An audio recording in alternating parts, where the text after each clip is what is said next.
Bonjour à toutes, j'espère que vous allez bien. N'hésitez pas à me faire coucou quand vous rejoignez le live. Je vais attendre un petit peu et puis après je vais commencer ce live.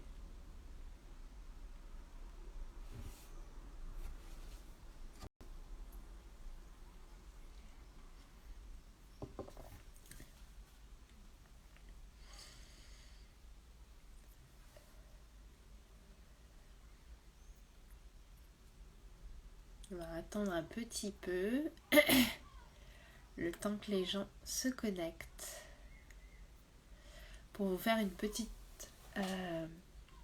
mise à jour, on va dire, de ma situation. Hier, vous avez peut-être vu Gianni Sage, coucou, je suis heureuse de te voir. Donc pour vous faire une petite mise à jour de ma situation, vous avez peut-être vu mon live hier où je vous expliquais que voilà, ça fait depuis hier matin que je suis malade. Je pense que j'ai une otite, le nez pris, d'ailleurs ça doit s'entendre. Le nez pris, extrêmement fatigué, c'est le premier jour normalement aussi du cycle. Voilà, cerné, etc. Coucou Miri EMDZ. Ok, bonjour à toi. Bonjour Malto Canaille. Bonjour à toutes les filles. N'hésitez pas à me dire d'où vous regardez ce live. Ça me fait toujours plaisir de savoir en fait si vous êtes en France, dans un autre pays, peut-être au Canada, je sais pas. Dites-moi. Dites-moi. Donc voilà, pour celles qui ont regardé mon live hier, ou peut-être le replay, voilà, j'étais très fatiguée, très malade. D'ailleurs, c'était tout le cas cette matinée, donc je n'étais pas sûre de pouvoir faire le live parce que vous le savez peut-être pas. Mais j'ai décidé depuis le 31 mai de me lancer dans des lives tous les jours pendant 365 jours. Donc pendant un an, donc ce qui est long. Et voilà, hier je me suis retrouvée dans la journée où je n'avais pas du tout l'énergie. J'étais malade, voilà. Et aujourd'hui, ce matin, toute cette matinée, c'était le cas. Je suis restée au lit pendant un bon moment. Et ce n'est que maintenant que j'ai l'énergie vraiment de le faire. J'ai pris un Doliprane notamment pour pouvoir être en forme. Donc voilà. Donc bon, ce n'est pas grave. Ce n'est pas du tout grave. De toute façon, j'ai quelque chose aussi d'important à vous dire. Et je pense que ces lives, ce challenge est super... m'apporte beaucoup de choses parce que, comme je vous expliquais dans le premier live justement, je m'inventais beaucoup d'excuses par rapport, voilà, typiquement là ça aurait été une excuse, je suis malade, je me sens pas bien, j'ai été clouée au lit toute la journée donc je vais pas le faire, alors que j'ai des choses à dire. Tous les jours en effet j'ai un nouveau sujet, j'ai quelque chose à aborder, j'ai des choses à dire, mais c'est très facile de se laisser embarquer par les excuses. Mais c'est ok, jusqu'à que ça soit plus ok, jusqu'à qu'on décide de passer à autre chose. Et là, je suis très contente de faire ce challenge juste pour ça, juste pour me prouver que on peut le faire même si on n'a pas la tête même si on a la fatigue, même si on n'est pas coiffé, etc.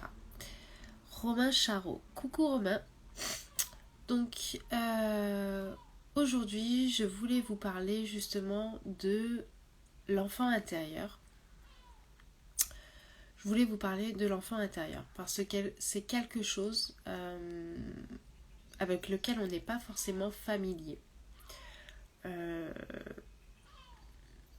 Quand on est parent, quand on est adulte, on a l'impression qu'on est mature, qu'on sait gérer les choses parce que on paye des factures, on va au travail, on a nos responsabilités, on mène notre vie, notre barque.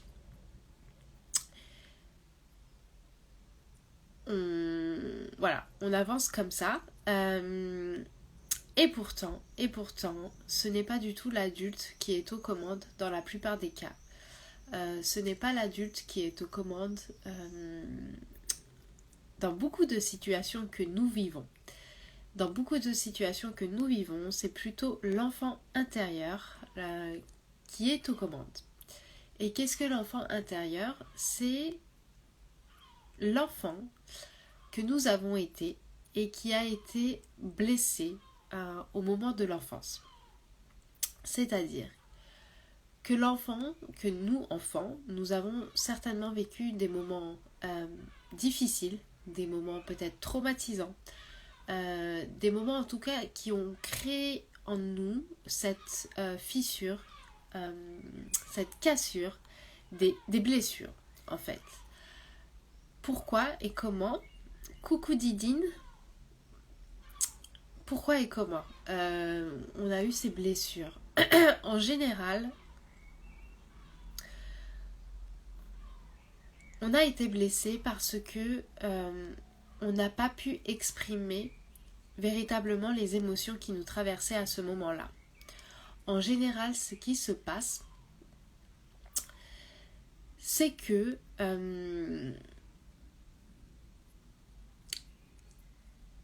quand on exprime une émotion enfant, on peut recevoir le feedback des adultes.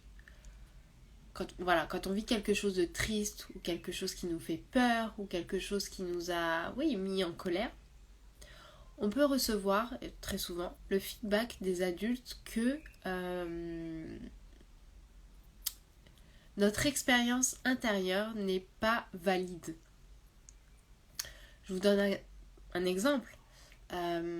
Vous pouvez avoir votre enfant justement qui est tombé et qui s'est fait mal, qui commence à pleurer, donc qui est triste ou qui a eu peur, et vous pouvez avoir très souvent des adultes, des parents, des adultes en général, sans viser les parents particulièrement, mais vous pouvez avoir des adultes qui vont être tentés en fait de dire à l'enfant mais c'est bon, t'as rien, de montrer à l'enfant, de minimiser la chose pour l'enfant, de lui dire qu'il n'y a pas besoin de pleurer parce qu'il n'y a pas grand chose. Et en fait, ces moments-là créent une distorsion pour l'enfant parce que ce que l'adulte lui renvoie est différent de ce qu'il vit intérieurement. Et quand on est enfant, on va croire les adultes. Les enfants en général ne remettent pas en question justement la vérité de l'adulte, ce qui est dit par l'adulte, et vont à partir de là en fait croire que ce qu'ils vivent intérieurement n'est pas valide, n'est pas ce qu'ils devraient ressentir. Donc pour pouvoir justifier les choses, justifier leur état interne qui n'est pas en concordance avec ce que leur renvoie justement le monde adulte, ils vont se créer une histoire à propos d'eux. Donc nous, en tant que parents, nous avons cet enfant à l'intérieur de nous qui à un moment s'est créé une histoire par rapport à ce qu'il a vécu. Ça peut être l'histoire de je suis faible. Si mes parents me disent ça, que je ne devrais pas pleurer et que je suis en train de pleurer, c'est que je dois être une personne faible en fait. Et c'est comme ça en fait que vous traînez des histoires à propos de vous, des histoires à propos de vous qui vont tourner en boucle dans votre tête toute votre vie si vous n'en prenez pas conscience.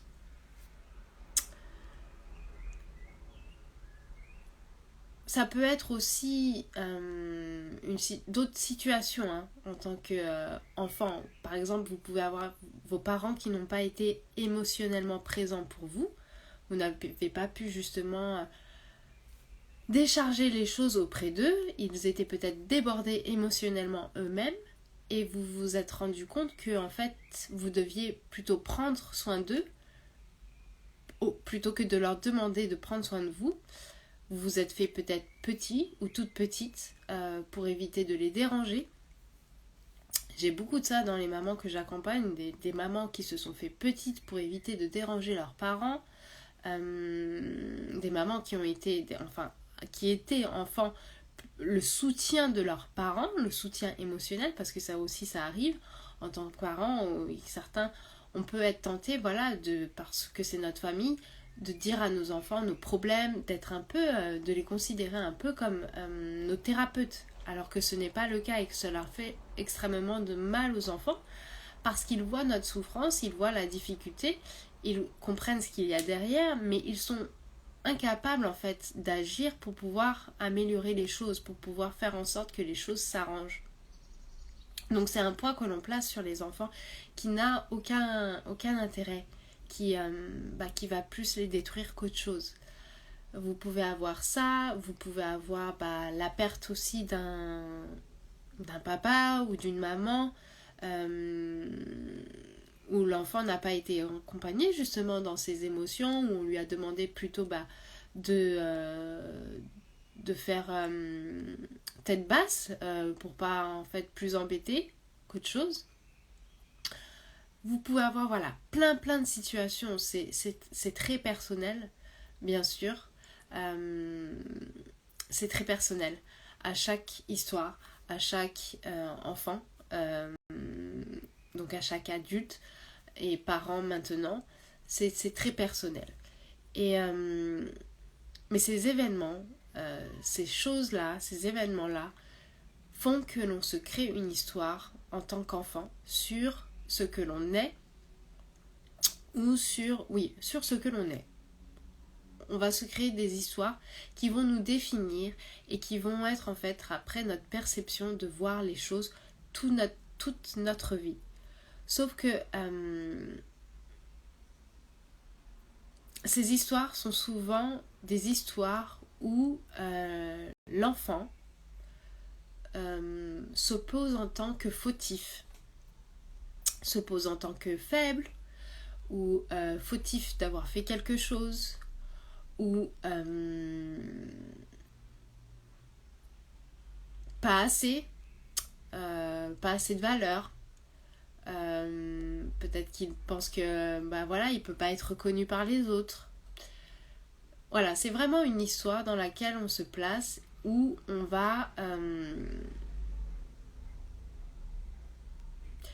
se définir véritablement comme moins que ce que l'on est. Beaucoup moins que ce que l'on est. On va rentrer dans une vision vraiment de manque par rapport à soi. Et pas du tout. C'est là où en fait l'enfant commence à sortir de sa puissance intérieure. C'est vraiment ces moments où il y a une non-concordance entre l'expérience interne que l'enfant vit et ce que lui renvoie le monde extérieur. Et cette histoire, ça nous poursuit. Ça nous poursuit toute notre vie. C'est dans notre subconscient. C'est dans notre subconscient. C'est vraiment une histoire qui tourne en boucle dans notre tête par rapport à certaines situations. Peut-être que ça va ne se matérialiser, se manifester que par rapport à certains types de situations, mais c'est quelque chose qui va se manifester. C'est sûr. Et c'est souvent là, en fait, où ça bloque. Ça bloque dans la parentalité et ça bloque aussi dans l'entrepreneuriat, pour les mamans entrepreneurs. C'est parce que on voit les choses à travers un prisme totalement déformé, où c'est nous le fautif. Alors que ce n'est pas le cas. C'est là où, en fait, à travers ce prisme, on se voit comme... on se déconnecte, en fait, de notre puissance. On n'est plus dans notre puissance intérieure. On est drivé par notre enfant intérieur, par les émotions de notre enfant intérieur. Et du coup, on va agir à partir des émotions de cet enfant intérieur. Donc, on va essayer de soulager ces émotions. Et on va agir, pas pour nous faire évoluer. on va pas agir pour nous faire grandir, on va pas agir pour avancer, on va être bloqué par ces émotions en fait. Et on va agir en fait plutôt pour détourner le challenge, éviter les choses. Beaucoup des stratégies d'évitement des choses. Alors que justement, dans la parentalité ou dans l'entrepreneuriat, ce qui est demandé face à nos enfants, face au challenge de l'entrepreneuriat, c'est de nous connecter à notre puissance intérieure pour pouvoir mettre en place justement des actions qui vont nous permettre, avec nos enfants, de eux les accompagner dans leurs émotions, de les accompagner à aussi dépasser leur challenge. Et dans l'entrepreneuriat, c'est notre puissance intérieure qui va nous permettre en fait de mettre des actions qui vont nous permettre aussi d'avancer sereinement vers ce que l'on souhaite réellement dans notre entreprise. Que ça soit un chiffre d'affaires plus important, que ça soit plus de sérénité, que ça soit plus d'impact, peu importe. Mais ça part de là. En fait, ça part de la puissance intérieure. Et à partir du moment où vous êtes drivé par l'enfant qui est en vous, et non pas par l'adulte, vous n'agissez pas à partir de cette puissance intérieure. Vous agissez à partir de cet enfant, à partir des émotions qu'a vécu cet enfant, à partir de l'histoire qu'il se raconte à propos de ce qu'il perçoit, qui n'est pas du tout la réalité. Je le répète, ce n'est vraiment pas la réalité, mais c'est l'histoire qu'il s'est créée. Et c'est l'histoire qu'il répète. Et c'est l'histoire où en fait, c'est lui qui vaut moins que les autres. C'est lui qui est moins. Et forcément, ça le descend en énergie. Forcément, ça vous descend en énergie. Ça vous empêche, de communiquer efficacement avec vos enfants, d'être présent pour eux, de faire face à leurs émotions, à leurs difficultés, à leurs crises. Et ça vous empêche de faire face aussi aux difficultés, aux challenges tout simples de l'entrepreneuriat. Parce que oui, dans ces deux domaines-là, les choses ne roulent pas tout le temps, ou très peu. On est sans cesse confronté à des difficultés, et c'est ok, c'est normal, et on peut le faire de manière très sereine. Je suis convaincue que l'on peut avancer dans ces deux domaines de manière très sereine, qu'on peut construire ce que l'on veut réellement de manière sereine. Il n'y a pas, à partir du moment où on comprend les émotions, il n'y a pas à souffrir pour pouvoir réussir. Je suis convaincue que ce n'est pas le cas. Il faut poser des actions, il faut être leader de sa vie, il faut dépasser, comprendre ses émotions, on est d'accord, dépasser les choses qui se cachent derrière les émotions, mais vous n'avez pas à être dans la souffrance. Loin, loin, loin de là. Donc voilà, c'est ce que j'avais envie de vous partager aujourd'hui. Je ne vais pas faire trop long. Voilà, je pense que j'ai fait le tour. C'est ce que j'avais envie de vous partager. J'espère que ça vous a parlé, que ça a résonné. Si c'est le cas, n'hésitez pas à me mettre un petit commentaire, à me dire ce qui vous a parlé dans tout ça. Si vous avez l'impression peut-être, justement aujourd'hui, d'être plutôt conduit par votre enfant intérieur dans votre vie. Si c'est le cas, ne vous inquiétez pas, c'est normal. C'est le cas de beaucoup de personnes parce qu'on a été justement élevés par des adultes qui eux aussi sont drivés par leur enfant intérieur et non pas par l'adulte lui-même, par la personne mature, sage, que on devrait apprendre à être si on souhaite vraiment vivre dans le bonheur et dans la sérénité. Voilà, dites-moi tout ça, dites-moi si votre enfant intérieur prend une grande partie de votre vie. Et moi, je vous laisse, je vais aller me reposer. Parce que je sens encore la maladie présente. Voilà, je vous dis à demain. Je ne sais pas pourquoi, pour quel sujet. Bien sûr, ça sera un live, mais je ne sais pas encore quel sujet on abordera. Voilà. Écoutez, je vous dis à demain. Et puis une bonne soirée à vous toutes et tous. Bye bye. Ciao.